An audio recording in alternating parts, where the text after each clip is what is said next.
Hello everyone. A couple weeks ago, I did the official precon reveal for the Deadly Disguise precon, or the one of Kaust. Today, what we're gonna do is we're gonna make it cEDH, and surely you cannot make a cEDH deck out of a Morph deck, right? There's just no way. It's NAYA. You can't even fast as a local console. There's no combo in the command zone. What are we doing here today? Well, why don't you watch and find out? So let's put on our grinder hats and get serious about it. Grinder hat. So here is the deck list. We're gonna go over all the cards I put in it, why we did it, and what the strategy is. Let's talk about how you could even make this dude with like a squirrel on his arm cEDH. And I just want to preface that like this is like one of those decks I build where it's probably not very good, and it's like really stretching it by calling it cEDH, but it's as strong as it gets, I think. Kaust basically cheats mana. And what mana are they cheating? Well, they're cheating the morph cost. So I've seen like actually a couple different Kaust builds, and people have asked me about Kaust because I revealed the deck. And the recommendation I give, and you kind of get like a spoiler, I think, in you know what's below, you get an idea with this Achroma over here. Basically, if you think about Kaust, Kaust is kind of like a sneak attack or like a show and tell, like kind of ability, like effect. You know, your tap is basically cheating the reveal cost in the same way you would play like a blink effect, like ephemerate on a morph creature, right? You play Achroma, you cast momentary blink, but if you played in time spiral like days, if you're like a boomer, you cheat the effect, right? You get 8 mana creature for 4 to 5 mana investment, and Kaust is doing the same thing. So 3 mana, tap, you flip a guy, boom. Creature. So knowing that Kaust is like a way to cheat mana, our whole plan with this deck is, guess what? We're not playing combos, so the only other thing to do is play Stax, and Stax is bad, but you know, we gotta do what we gotta do, right? The Stax here is here to basically force the game into combat as usual, make it awkward for our opponents to like do their combo. Ideally, their deck isn't good enough where like putting down like a Thalia or something will really impede their ability to chain their spells and do their thing. And drawing cards is bad, while Kaust is here, you know, flipping creatures, beating face, and ideally you can take them out one by one quickly. It's kind of similar to, I think, my Elevir deck, if you think about it, in terms of like, we're just here to make big beaters, slow down the game, and win through combat. Elevir also draws cards, so a little bit of similarity. I think Elevir is like a lot better, but hey, this is kind of cool, right? You get to play the Achroma. So let's look at the deck. The first thing to look at is we're gonna go over the Morph Creatures, and the Morph Creatures, I have to warn you, it's like, it's loose, okay? You're gonna look at this list and you're gonna be like, oh, this is like a joke, but trust me, there's like some thinking behind it. So for our Morph Creatures, we first have Inox Survivalist. I think this is playable just because of the Disenchant effect. I think Disenchant effect is important and good, because, you know, you can pop up Breach. So this is basically like the same reason I would sort of recommend playing Seal of Cleansing, is because if you morph a creature and your opponent plays a Breach, they have to beat the flip trigger, like the morph trigger, right? So it's easier for your opponents to answer a spell on the stack than it is answering a trigger from your board state. The only answers they have really is like deflecting SWAT, or preemptively hitting your morph creature. But ideally you have like a bunch of morph creatures, so you know, who would they know how to hit them, right? Just like stop touching your cards and like don't look at like your Inox Survivalist and give them a clue. Maybe you could like mind game them, you know, like look at your other awful creature, like, oh no, I hope you don't touch this one, and haha, bang, dead Breach. So yeah, Disenchant effect, good. It's pretty cheap. Mega Morph, I don't know, it's good enough. Achroma is, you know, kind of like the top tier like morph creature, and I think Achroma has like a special place in my heart, where back in the day, in the time spiral planar chaos days, Achroma was like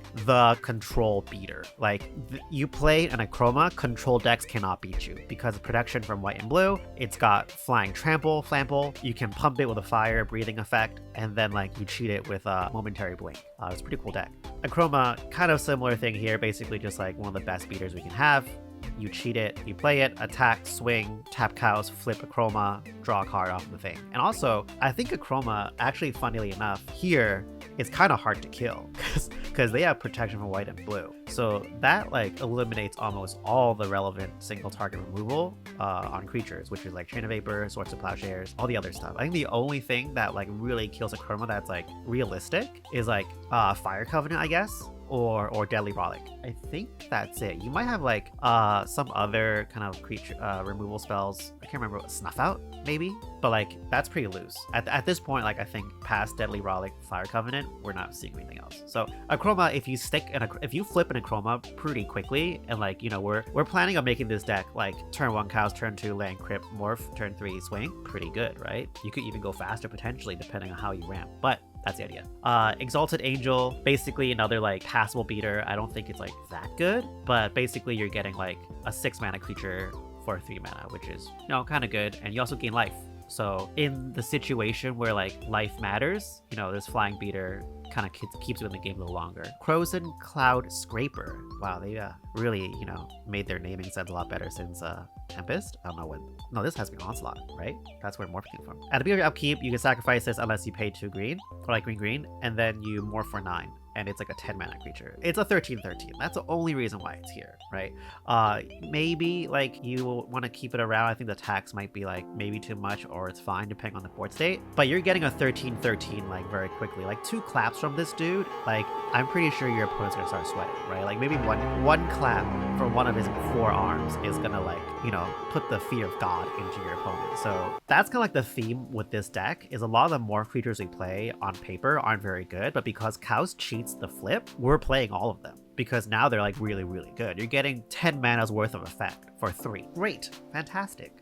Not great in the sense that the deck sucks, but great in the sense that you're getting something cool, right? Frozen Colossus, same thing. 9/9 for 9 for 3. Do the math. Nantuko Vigilante, same thing as the Inox Survivalist, Disenchant effect. Pretty cheap. This is a new card, Pyrotechnic Performer. So it has Disguise, so pretty easy to like, you know, flip. It's like 4 mana to play face down with a ward, and then you pay 1 to like flip it over. Whenever this creature flips, or another creature you control turns face up, that creature deals damage equals power to each opponent. Ah, there you go. All right, so now you're seeing some of the synergy, right? So we flip over the Performer, or like you morph the Performer, go in with your Cloud Scraper, then activate Kaust, flip Cloud Scraper, pay 1, flip over Pyrotechnic Performer while the trigger's on the stack. You deal 13 to everyone for like 4 mana. It's pretty good. And then just like this also just like makes every one of your flips a burn spell, which really helps you close the game much faster. So I think this card's actually like very good. You can also just hard cast it for 2. Like you don't really care about flipping this. All you care about is this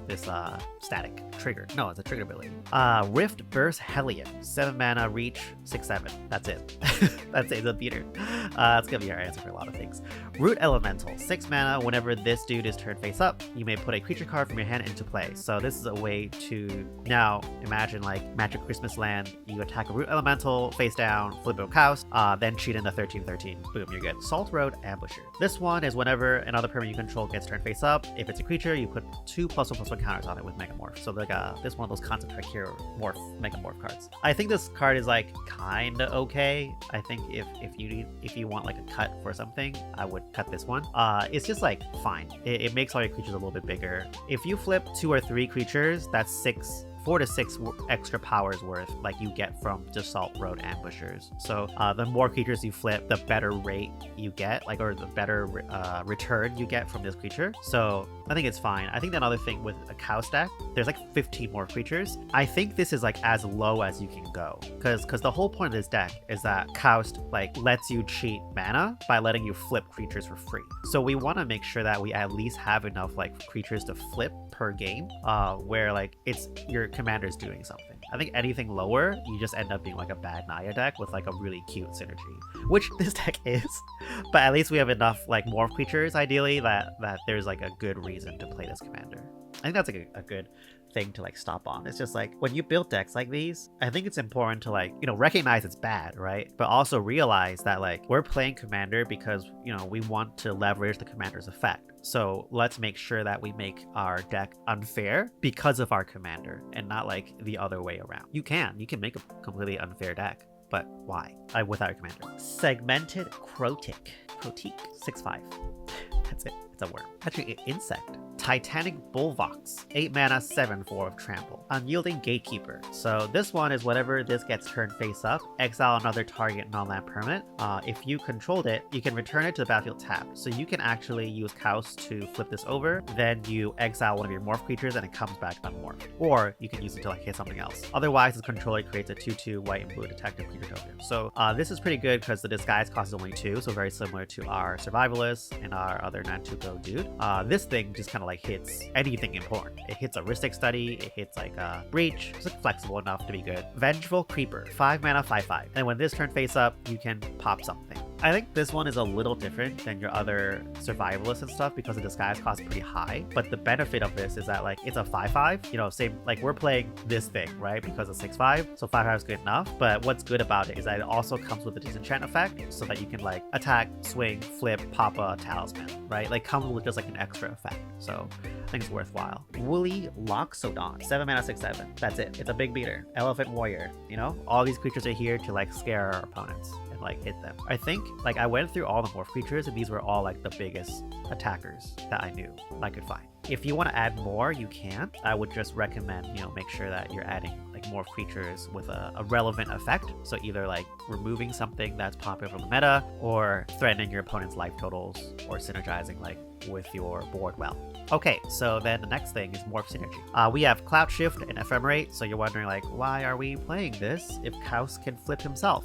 Sometimes you want to be able to just flip your creature without like going to combat, so it's just good that you like, let's say Kaust isn't on the board, you can still always go face down a Chroma, Ephemerate, flip it. And also really like Ephemerate and Cloud Shift in general, because if you target a creature of an ETB effect, you just get the ETB back.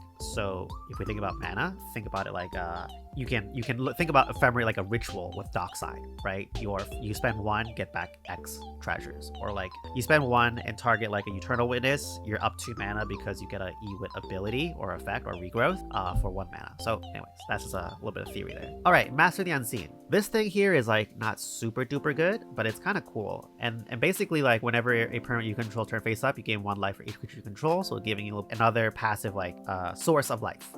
The important part is that you can manifest a top card of your library. So sometimes you're able to like manifest like a big creature there and you're good. The other times you're just paying 4 to get a 2/2. And you see there's a Sensei's Top here to like help with that. The point of like having manifest in this deck is that like, think about it like this. We have 7 cards in hand, one of them is a morph, right? So we spend that card to like make a morph like a 2/2, right?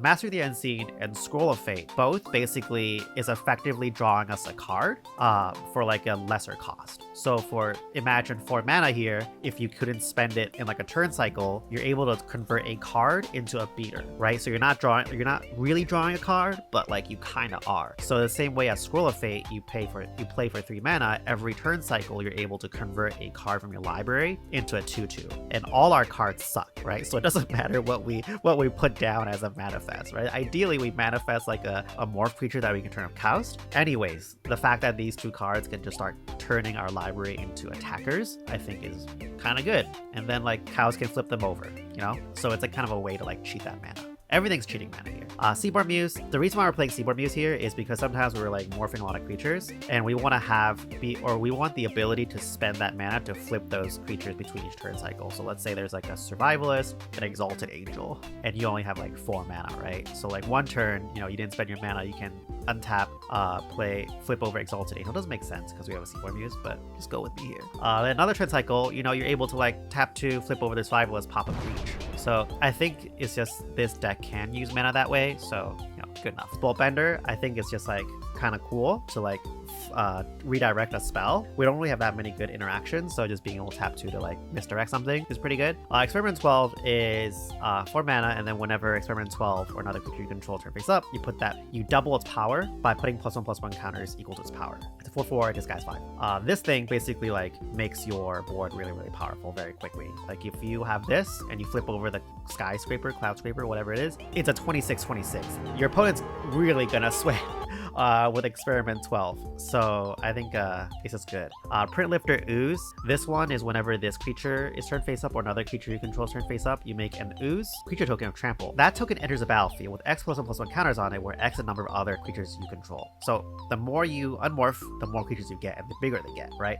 This is just giving you even more like mana's worth of stuff back. The tempo of your cards are better, right? Like now if you tap a Kaust, not only are you cheating the morph cost, you're also getting like an X mana's worth of creature buddy with it. So it's just really good. Just all the mana. Too bad that's not going to win you the game. Next up, True Identity. So this one is just basically like Kaust, where whenever True Identity or another permanent you control turn face up, you scry one, draw a card. So just another way for you to draw cards off of your morph creature.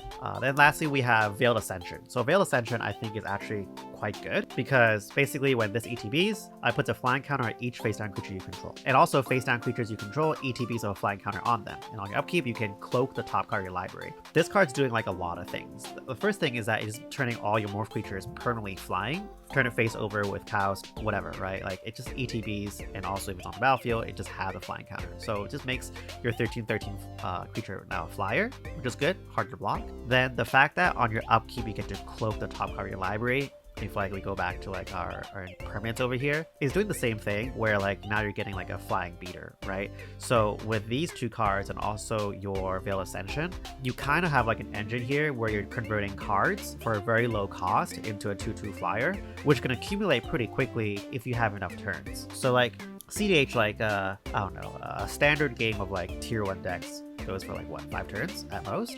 So we're looking at like 3 2/2s here, which isn't that good, right?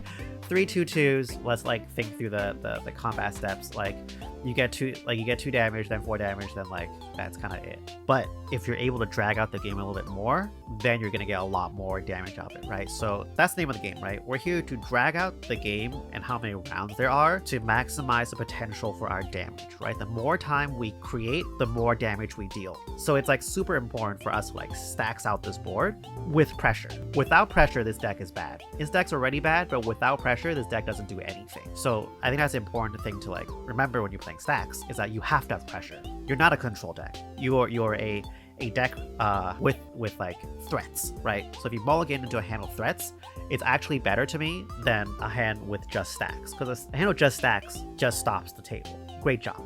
Doesn't win you the game. I'd rather you try to win the game through threats than with stacks. Now you need both, but that's how I would prioritize things.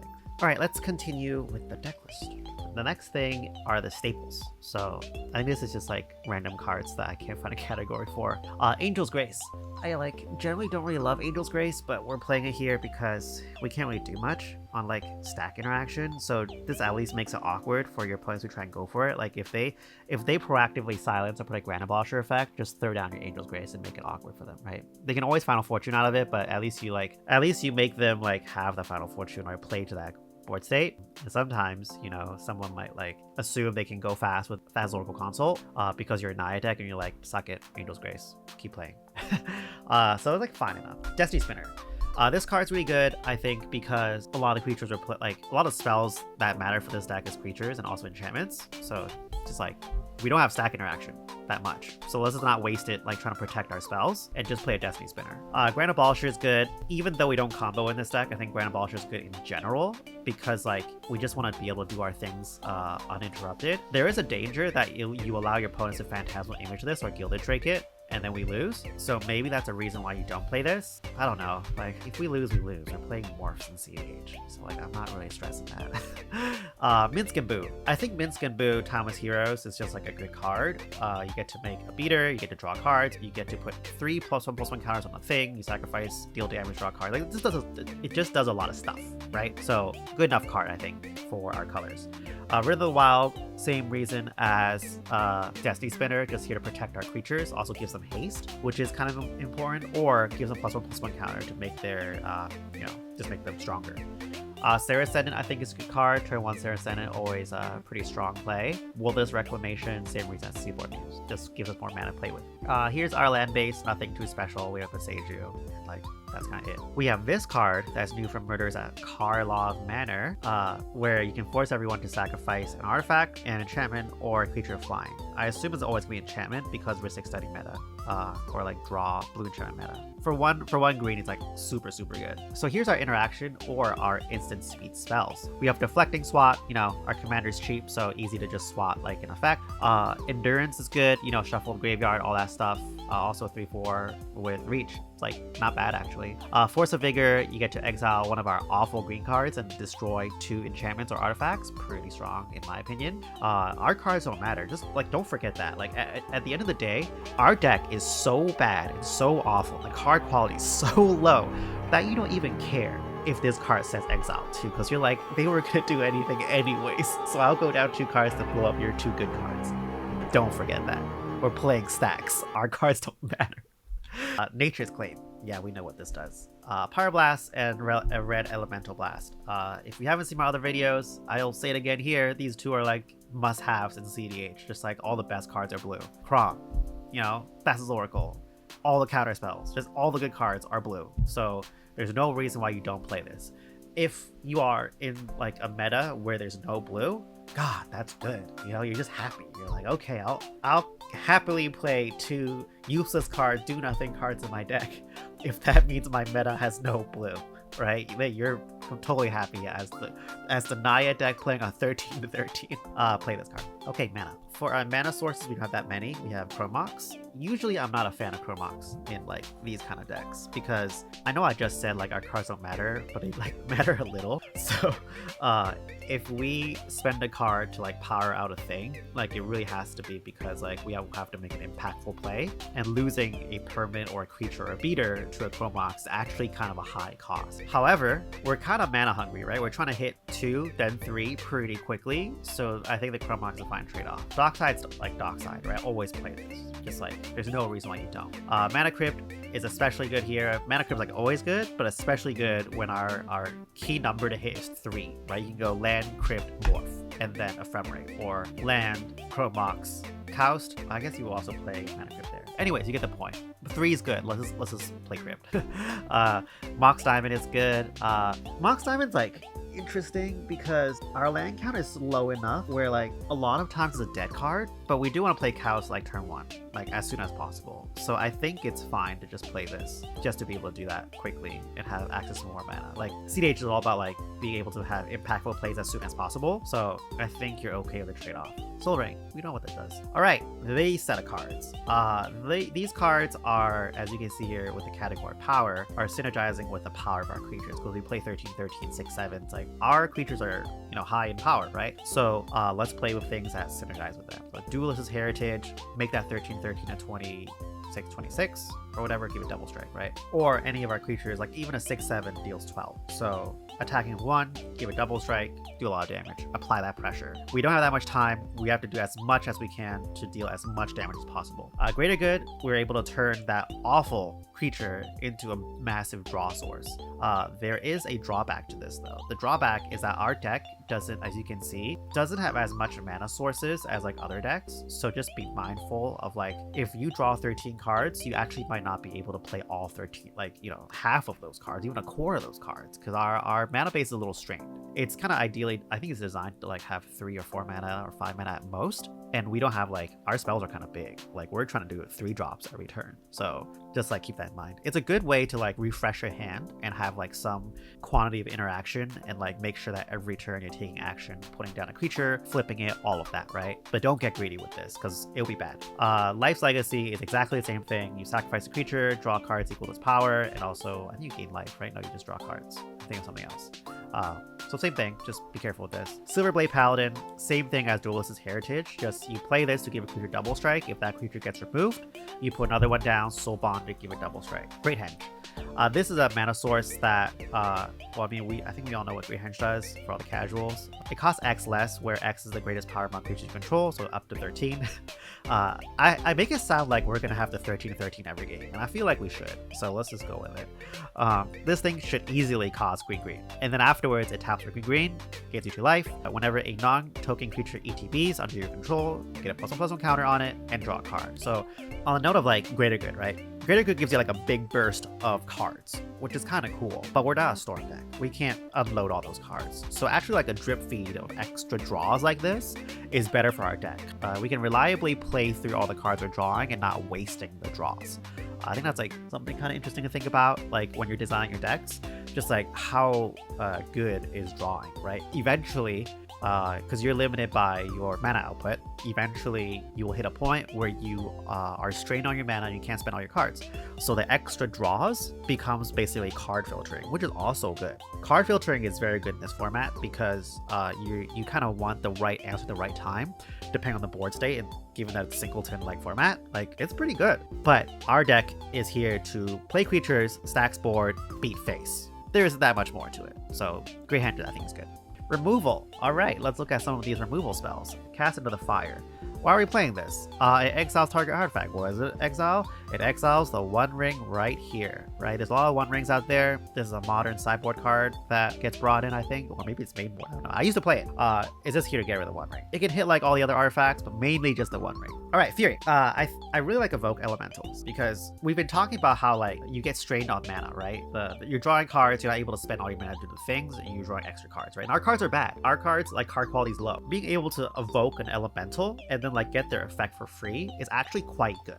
Given the fact that like we might want to double spell a turn, like we want to make sure we're morphing every single turn. So we can morph a creature and now exile an awful red card, Fury, kill 2 dorks or whatever, kill a Kinnan, and keep playing the game, right? And if you have an Ephemerate, oh god, even better. Like if you can Ephemera Fury, that is why we play Magic here. So Fury is here to kill creatures, but in general, Evoke Elementals I think are good because they cheat on mana in a way, and we don't have that much mana. Path to Exile, we know why it's here. Power Blast, Red Blast, we talked about this. Solitude, same reason why Fury is good. Solitude is a free source to Plowshares, and our cards are bad. Eventually we run out of cards, and this card will be bad, but until we get to that point, pretty good card. You can also just tap 5, flash it in, right? You have Seaboard Muse, flash it in, take it, untap with everyone else, and then keep unmorphing. So just some good cards, and we know why Swords is here. Alright, stacks. Let's look at the stacks pieces we're playing.